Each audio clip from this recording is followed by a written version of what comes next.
Hello guys, Crudeless here, and welcome back to another episode of Let's Play Dark Souls 3.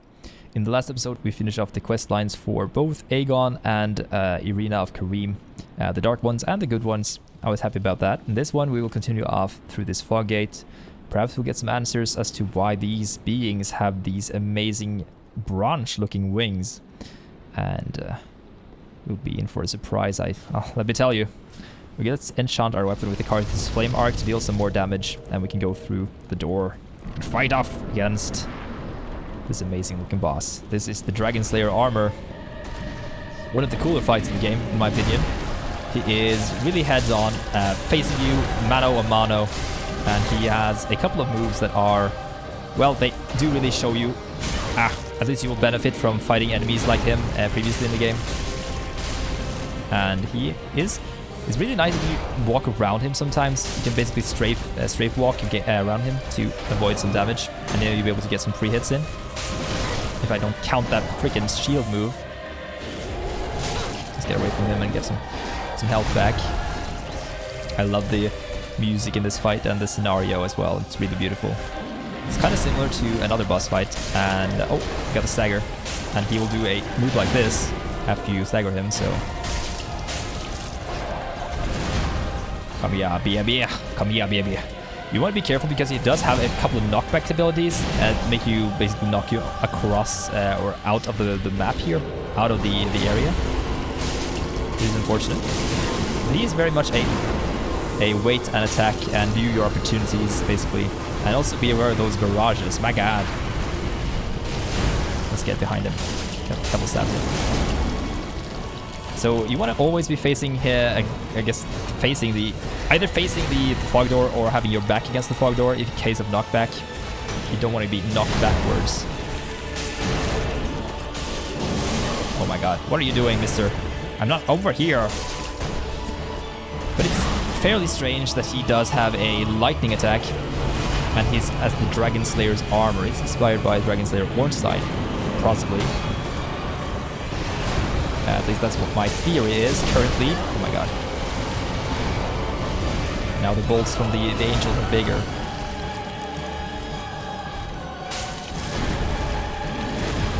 Let's get a couple of strikes in there. And come on. Let's get him. Let's get him. That's the Dragon Slayer's armor right there. He's a really cool guy, and it does look fairly similar to a dragon, but also fairly similar to the Dragon Slayer, of course, Ornstein. Man, I gotta adjust the volume settings for this game. Hang on. That should be better. So we got the Dragon Slayer's soul. Well, the soul of a Dragon Slayer armor, I guess that's what it's called, not the Dragon Slayer. Where is it? It's not that dark. It's probably a bright one. There we go. Soul of the Dragon Slayer armor. One of the twisted souls steeped in strength. Used to acquire many souls or transposed to extract its true strength. The Dragon Slayer armor, controlled by the Pilgrim Butterfly, lost its master long ago, but still remembers their sporting hunts. The Pilgrim Butterfly. The Dragon Slayer armor. Huh. The Pilgrim Butterfly. So are those things up there, the angels, the beings that float around, are those the Pilgrim Butterflies? Are those the pilgrims that went on the journey to Lothric? Another interesting thing here are those statues here. You can see they have these small wings, but their faces are that of King Seeker Frampt, the guy that wants us to link the fire in Dark Souls 1. So this might explain why the people like the pilgrims from Londor went here to Lothric. As we return to Firelink Shrine, we remember that the guys were spread all over the bridge leading to Lothric. We have Yol of Londor, for example, coming here. And they have this thing on their back. This shell, cocoon-like almost, I guess. Perhaps. Oh, that's a nice detail. As you can see some of these cloth on the back there coming out from underneath that thing. That shell might be to hold in, as you can see, there are some branches sticking out from below there. That might be to hinder the spread of those wings that are coming out of their backs. So maybe they were coming to Lothric to basically be released as the angels, the pilgrims, go go from being like cocoons into being those butterfly angels, the pilgrim butterflies. And he was controlled by that. The armor. We do have an armor that we want to take a look at. With the cleric. The cleric starting armor, in fact. It does have some description about that shell they wear, their pilgrims, if I remember correctly. So let's take a look at that one. We have a chest here, this one. It is said that the blue-robed travelers were entrusted with a duty. They bore large covers on their backs to ensure that they would not become seed beds for spreading darkness. Seed beds. Indeed, those wings do seem like trees, and the seed bed, well, it's where the trees grow from, so maybe there's a connection right there. Let's have a look at the reward we get for killing Dragon Slayer armor. We do get... what do we get? We get his shield, right? Yeah, there we go. Dragon Slayer's Great Shield. Melted iron shield that once formed part of the Dragon Slayer armor. The shield offers high protection to lightning, which the Dragon Slayer commanded as his own, the Dragon Slayer. We've heard about him before in the Leo Ring, Ornstein. And its skill has faint echoes of the Dragon Slayer's own fighting style, Shield Bash. Without lowering your guard, strike the enemy with a shield to knock them back or stagger them. He also has a giant axe, though. Great axe. Melted iron great axe that once formed part of the Dragon Slayer armor. So it was once a part of the armor, but that was reforged into a axe. Thickly imbued with the power of lightning. Use skill to draw upon the techniques used to slay the arch dragons. Techniques to slay the arch dragons.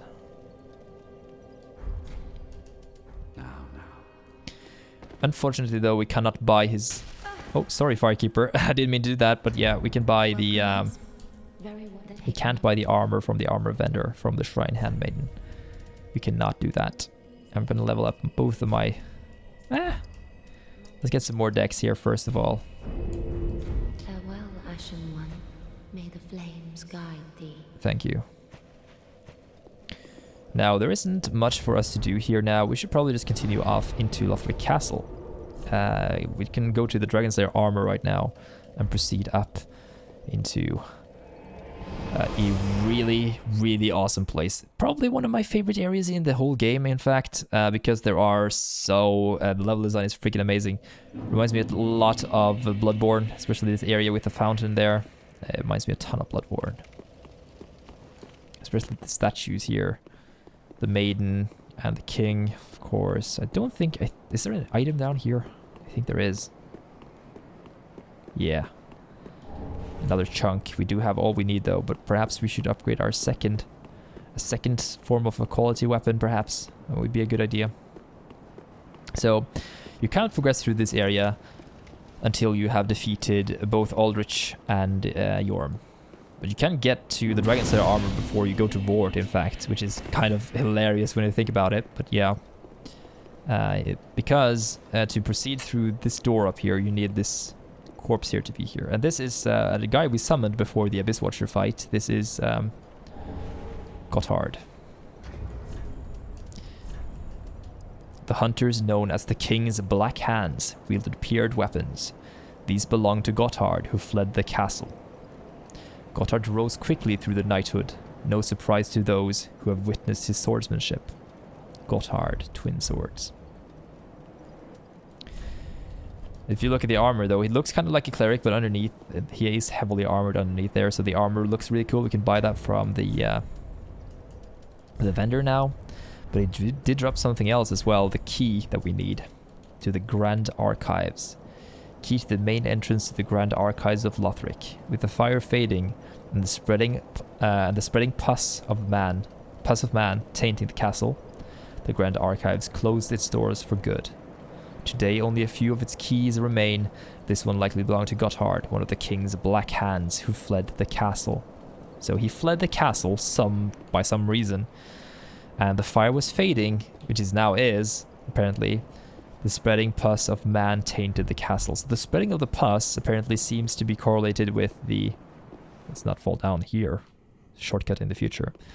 The spreading of the pus is probably correlated with the coming of the abyss, which is nice. But this is where we find the second crystal sage.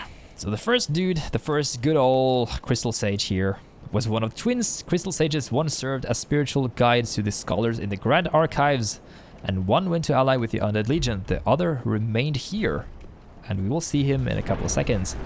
Not as imposing as his former brother, though. Rest in peace. But man, this place looks amazing. And here he is. The other, as I said, as he hit me with the slow-moving crystal spear. My god.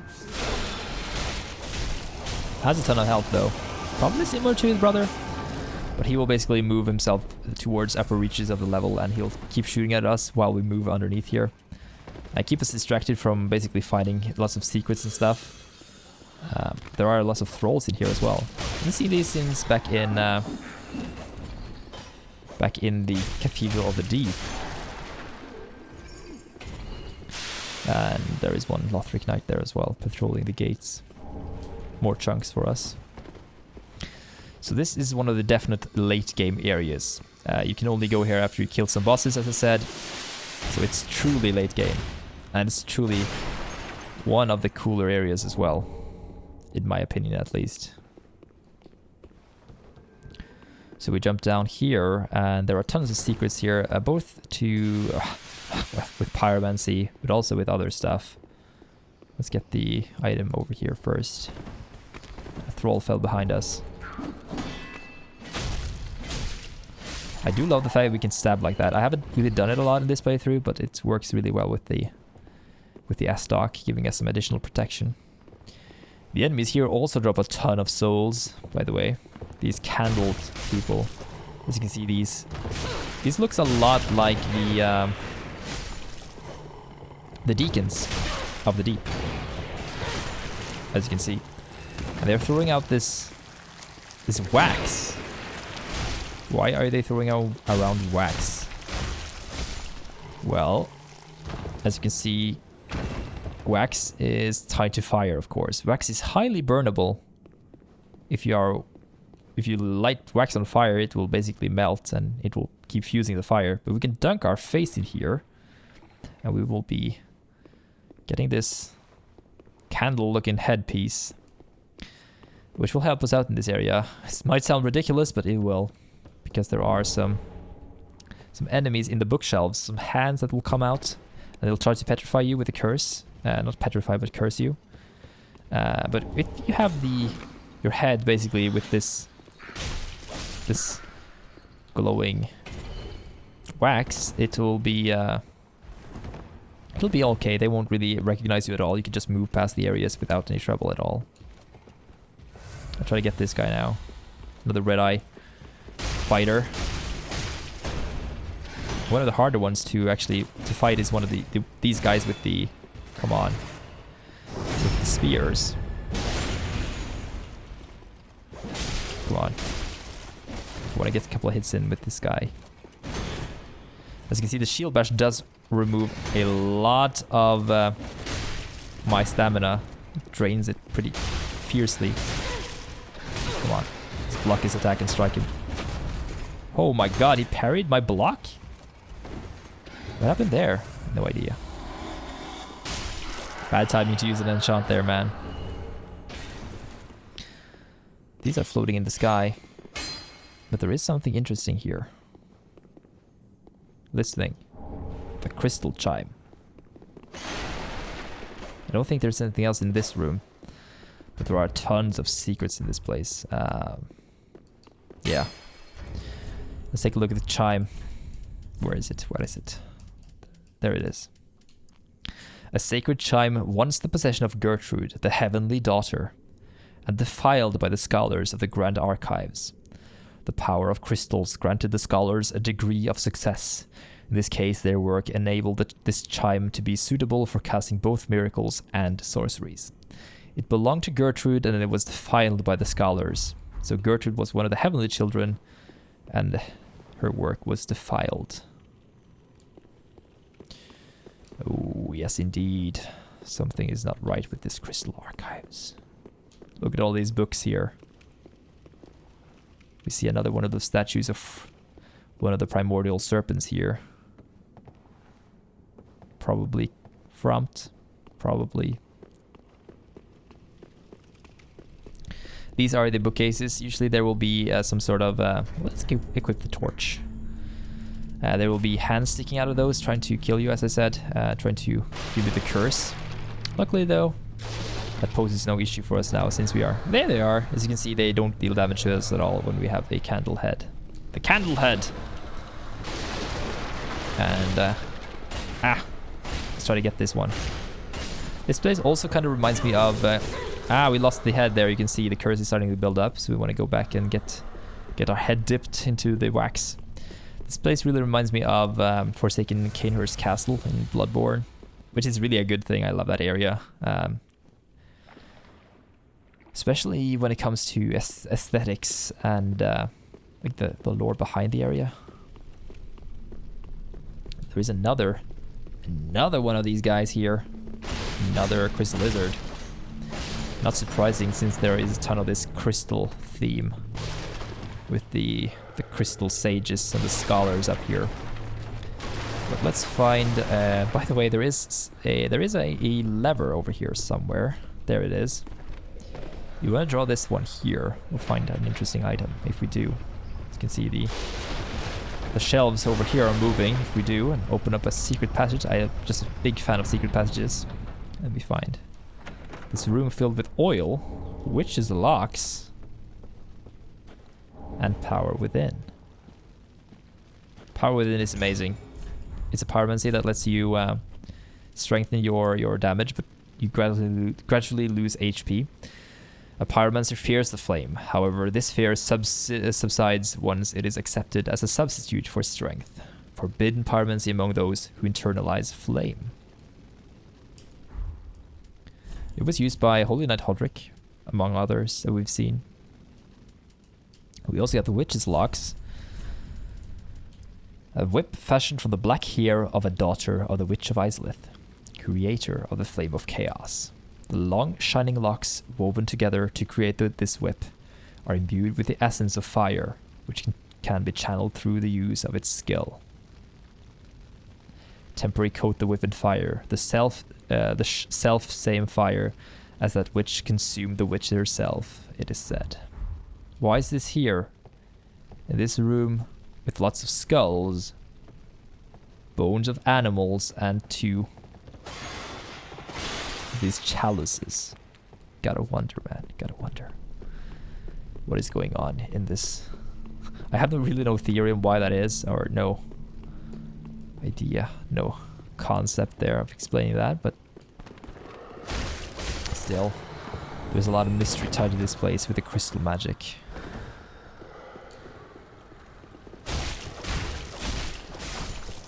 Okay, so as you can see, having this helm here, the wax really helps us out. More chunks for us, and we get a shortcut here, I think. Yeah, we can kick this down. You can see there is a chance for us to jump down towards that ledge there. I think I want to equip the cat ring, just in case. Then I want to try to make the jump. Yeah, no, it doesn't work from here. I guess we gotta be up further up to make the jump there. Let's try to make it up before the Crystal Sage barrages us with his magic. Luckily we dodged that one. Would have been terrible if we got hit. Another one. Hello. Lizzie McGuire. Lizzie Quizzy. Oh, it's reading magic on us. There is another shortcut that we can get. Our head is not dipped in wax now, so gotta be careful with that. I don't think there are more. Yeah, there is a wax puddle there we can use, which is nice. Let's get our head dipped once more. I like the placements for these. That's really thoughtful of FromSoft to keep these all over the place.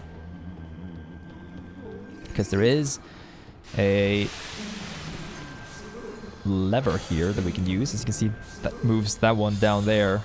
The bookshelf down at the bottom. We can go get that one later on though, so don't worry about that.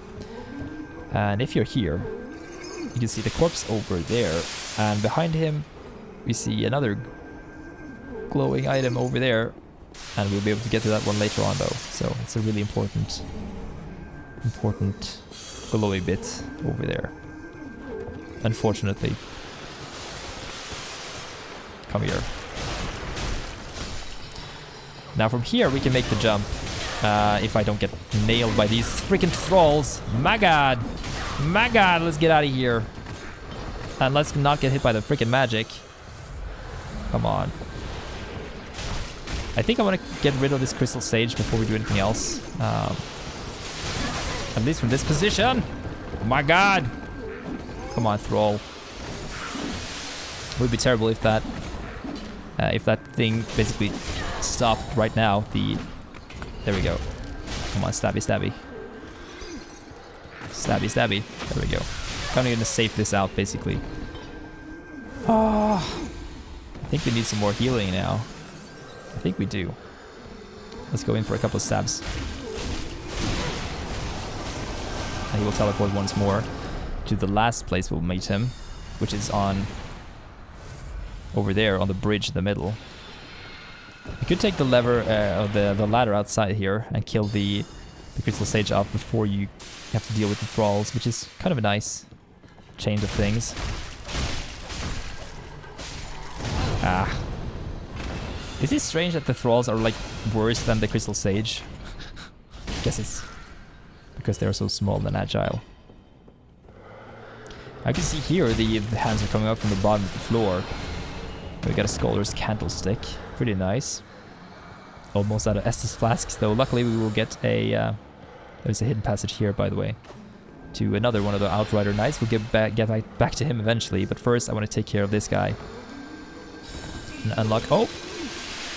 Unlock a shortcut. My god! Am I gonna die to the Crystal Sage again? No, let's not do that. There we go. Now he's gone for good. He doesn't drop a soul, unfortunately, so we can't get both the rapier and the spell, but he does drop a scroll we can give to Big Hat Logan. No, not Big Hat Logan, Orbeck of Vinheim, sorry. Secret Crystal Scroll of the Grand Archives of Lothric. Give it to a sorcerer to learn crystal sorceries. These sorceries are the work of the Pale Drake, Seath the Scaleless, whom Logan is said to have met. A branch of sorcery that has been carried on by the crystal sages. Now we knew that the crystal... Well, there was a divergence here, basically, among the... Oh, there's a lizard down below. There was a divergence between the opinions here, between the dudes in the archives. Some of them went and became the crystal sages, and others went and started doing the pyromancy with a profane flame, apparently.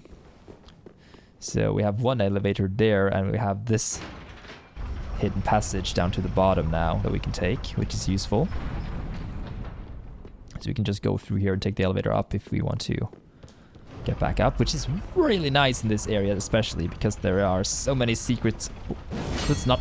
I almost fell out there. That would have been hilarious. But yeah, that's the path we're supposed to take, but there are a couple of more things here that we want to deal with. Don't think I'm strong enough to deal with the dude down there, but I want to equip the cat ring, and then we want to make our way down to the lizard. If we can get it. Yeah, we can. Come on. Give me a stab. There we go. More Titanite scales from that guy. But there was a couple of items, there were a couple of items that we can get down here now that we want to visit. You can see the, oh, not here, here. The bookshelf went to the floor, and we find Titanite slab. So if you want to upgrade another weapon fully, we can do that right now. Might be a thing we can think about in the future, if the rapier doesn't fit us. Been using this for a while though, so might as well stick with it, right? Let's move to the left now, and then we can... Oh, that's the wrong path. We should probably try to heal ourselves at the bonfire. I kind of want to do that right now. Is there a path out here? I think there is, yeah. There we go. Titanite chunk as well we have to get. Because we are not going to fight against that Outrider Knight without having full Estus, man, because he will tear me apart. You're tearing me apart, Lisa. There's an item up there as well that we need to get, which we didn't. So yeah. There is a thrall here? No, those are the grabby handsy. But yeah, we can fall down here to get the item. And then we can jump further down since we have the cat ring on, right? Yeah, we do. We can jump down here. Oh, come on! I'll meet you guys back up at the top. Okay, let's roll down there instead then. That pretty much should work, right? Yeah, it did. So now we can get the item here, which is the Avalon. It's an amazing looking weapon, can shoot 3 arrows at a time in rapid succession. Or bolts, more precisely. An extremely rare rapid firing crossbow. Fires 3 successive bolts by means of any elaborate mechanism. Inflict heavy damage by making all 3 shots count. Despite its use as a weapon, this crossbow is also a priceless work of art at his bare resemblance to a musical instrument, like a harp, perhaps?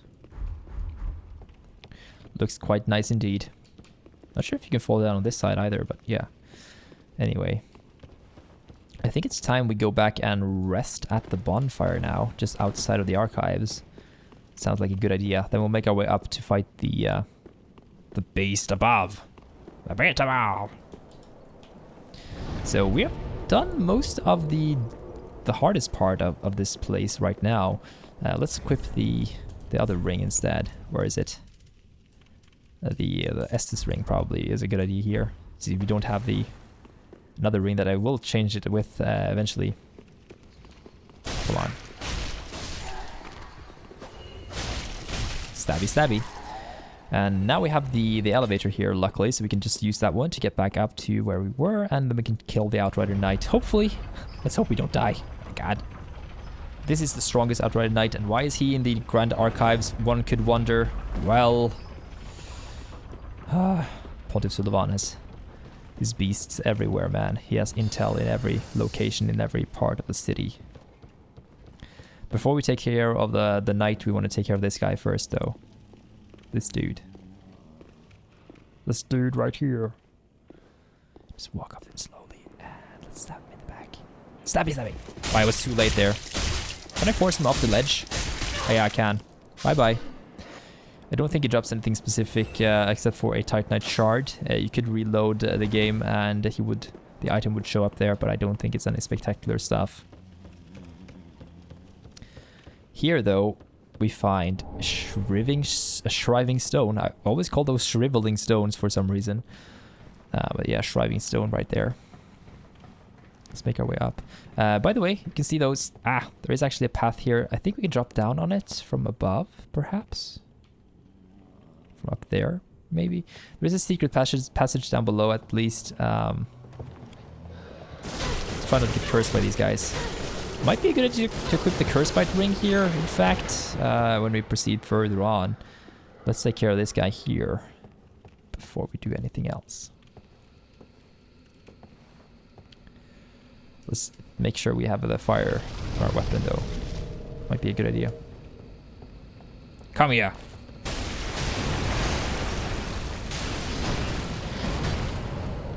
There we go. Using my shield for once might be a good idea against this guy, huh? I always play shieldless against most of the enemies in the game, but having a shield really is beneficial in this game. I'm really looking forward to playing through Bloodborne, as having a shield in that game, not a good idea.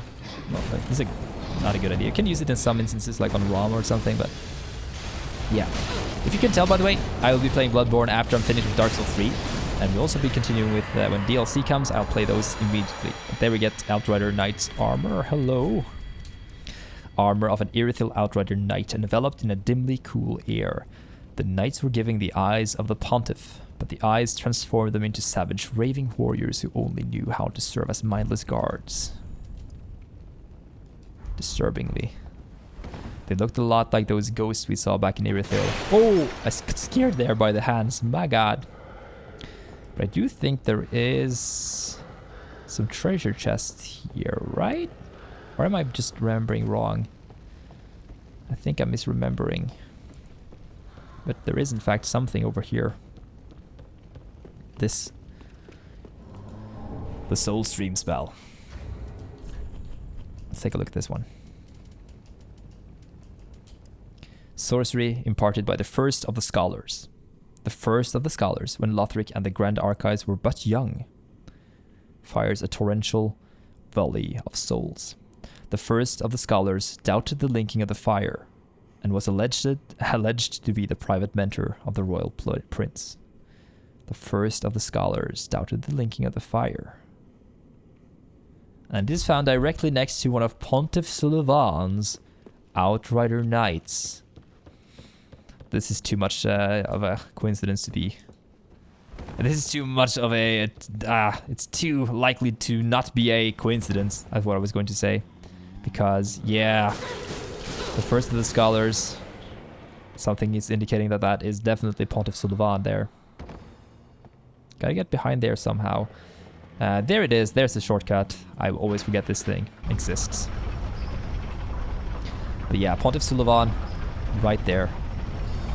And we find the Scholar Ring right next to this one. So, in theory currently, as we are currently here, we can think of Pontiff Sulivan as being a member of this scholarship here, studying Begat Logan, studying the flame. He was one of the guys that left with the others down into the Profane Capital when he discovered that one. He built Irithyll of the Boreal Valley, and he dabbled into the sorceries there because he doubted the linking of the fire because he found the Profane Flame instead. And the Profane Flame is tied to humanity, of course, which is also tied to the Abyss. This is kind of crazy ramblings here going on for me, but it's really interesting. And he was the sorcerer that fled. He was teaching Lothric in his early years, and he left for Irithyll. And he created the whole deep thing. After seeing that the Profane Flame basically failed with Yorm, he eventually dabbled into the arts with Aldrich instead. That's my theory, at least. Pontiff Sulivan went from going with Yorm, going for the Profane Flame. He saw that the flame couldn't substitute the linking of the fire, so he eventually tried to devour the gods instead with Aldrich. This is the Scholar Ring, so we have both the Knight Ring and the Scholar Ring. Only lacking is the Priestess Ring, I think. This is a portrait of a scholar which increases intelligence. In Lothric, the scholar has long been considered one of the 3 pillars of the king's rule, and is therefore master of the Grand Archives. Oh yes. Yeah, that's it for this episode, guys. In the next one, we will continue up to the top reaches of the Grand Archives, and we will finish off this area. Hope you guys enjoyed the video. If you did, make sure to leave a like down below and share it with your friends if you think they will enjoy it as well. I really appreciate you guys leaving input. Why am I moving this elevator up? If you have any theories that you want to share with me, any thoughts about my ramblings about Pontiff Sulivan, if they don't make sense to you, please explain to me in the comment section below. Thank you so much, guys. I've been Crudeless. You've been awesome. See you guys next time. Bye bye.